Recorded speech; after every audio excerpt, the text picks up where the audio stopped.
O Irã se disse atacado. É claro que ninguém nunca vai chegar a uma conclusão sobre quem começou, quando começou, como começou, né? Enfim.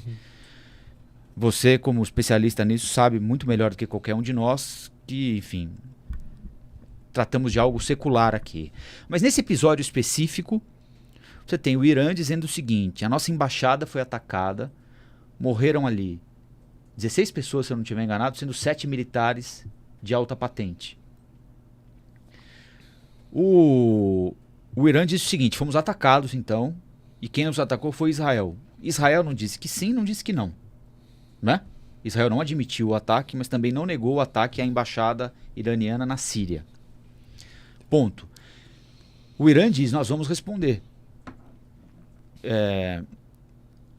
Lembrando o artigo 51 ou 52 da Carta da ONU, 51 se eu não estiver enganado, ou 52 da Carta da ONU, que diz que um país atacado tem o direito de se defender imediatamente.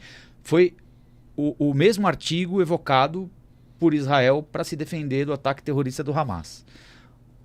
O Irã diz com 72 horas de antecedência que vai atacar Israel. E agora Israel se diz atacado e, portanto, com o direito de responder ao ataque que, por sua vez, para o Irã já foi uma resposta a um primeiro ataque.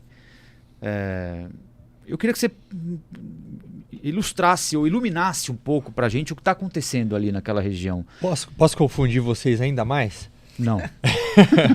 É que eu vou dar as possibilidades. Não existe uma verdade única em relação a tudo isso, e é o que eu sempre tento fazer. Então, mas esse ataque foi cometido por Israel, esse ataque na embaixada?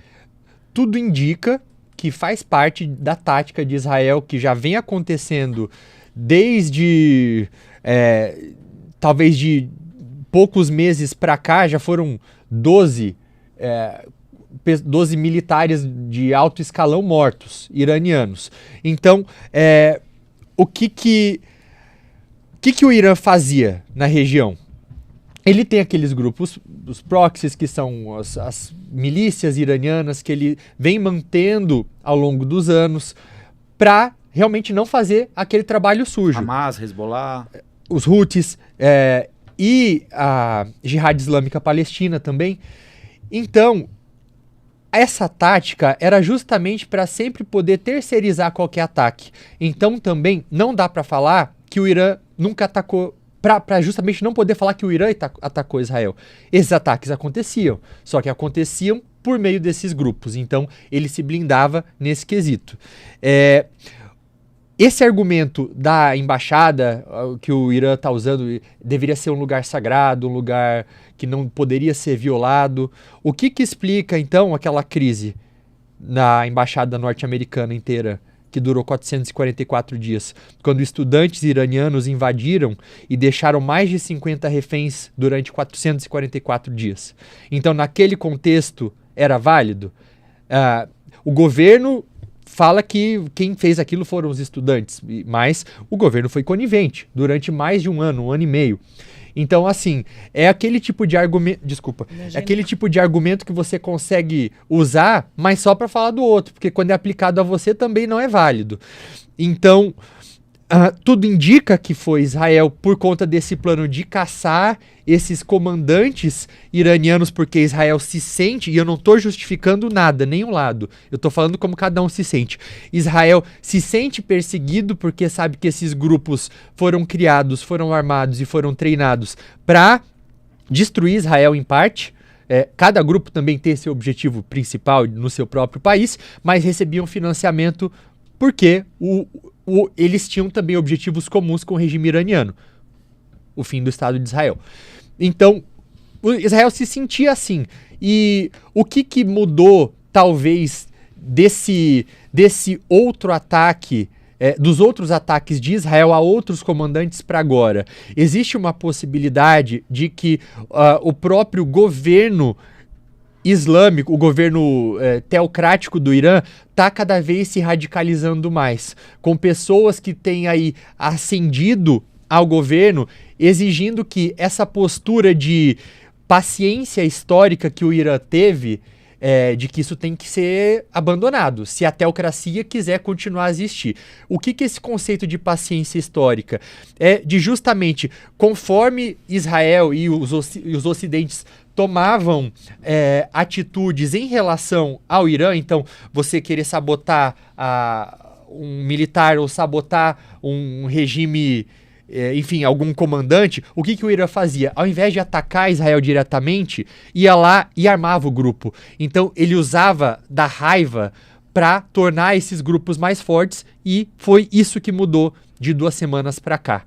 O fato de que talvez agora eles vão responder diferente, e por esse ineditismo, Israel e nem o mundo e nem ninguém sabe o que vai acontecer a partir de agora. Parece que hoje houve uma declaração de que israelense mesmo, de uma autoridade israelense, não me recordo agora quem, de que vai haver uma resposta, só que essa resposta vai ser muito bem calculada, o dia, a forma, a intensidade, enfim, mas que vai haver uma resposta, né? Aconteceu isso hoje aí, então...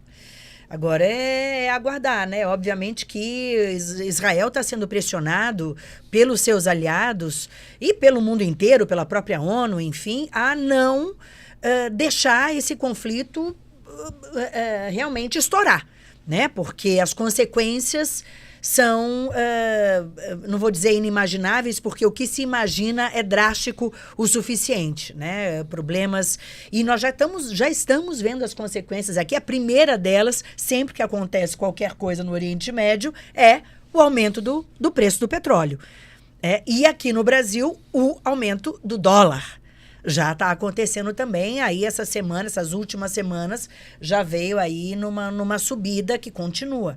Então, ninguém quer isso, né? Ninguém quer economias bagunçadas, petróleo, escassez. Imagina o que pode acontecer se toda aquela região maior produtora de petróleo do planeta entre em guerra, todo mundo, né? Então, Israel está sendo pressionado. Olha, você pode até ter o direito de responder, mas cuidado aí. E aí, Urian, que resposta é essa? Aí é que tá, né? Então, existem... A primeira coisa que a gente pensa quando fala em retaliação é você fazer a mesma coisa que fizeram com você. Mas a gente tem que pensar que não precisa ser necessariamente assim. Então, se você sofre um ataque de 350 drones e mísseis balísticos, mísseis de cruzeiro, existem outras maneiras de você retaliar. Então, existe uma discussão sobre qual seria esse formato israelense desse ataque. Uma delas seria, e talvez a mais drástica delas, e que os Estados Unidos não querem que isso aconteça, é Israel atingir aquelas instalações nucleares iranianas. Porque aí ultrapassa aquilo que a Luciana lembrou, né? Que é um ataque na mesma medida, né? É um ataque pior. É um ataque pior, até mesmo porque o ataque iraniano contra Israel, fato, para te enfraquecer, né? O ataque iraniano contra Israel foi só para mostrar qual tipo de equipamento tinha e que acabou a paciência. Foi só para isso. Tanto é que não morreu ninguém. Tanto é que foi avisado também. E foi avisado. Mas então, o receio é que seja isso. Você atacar uma instalação nuclear. Pouco provável, mas está na mesa.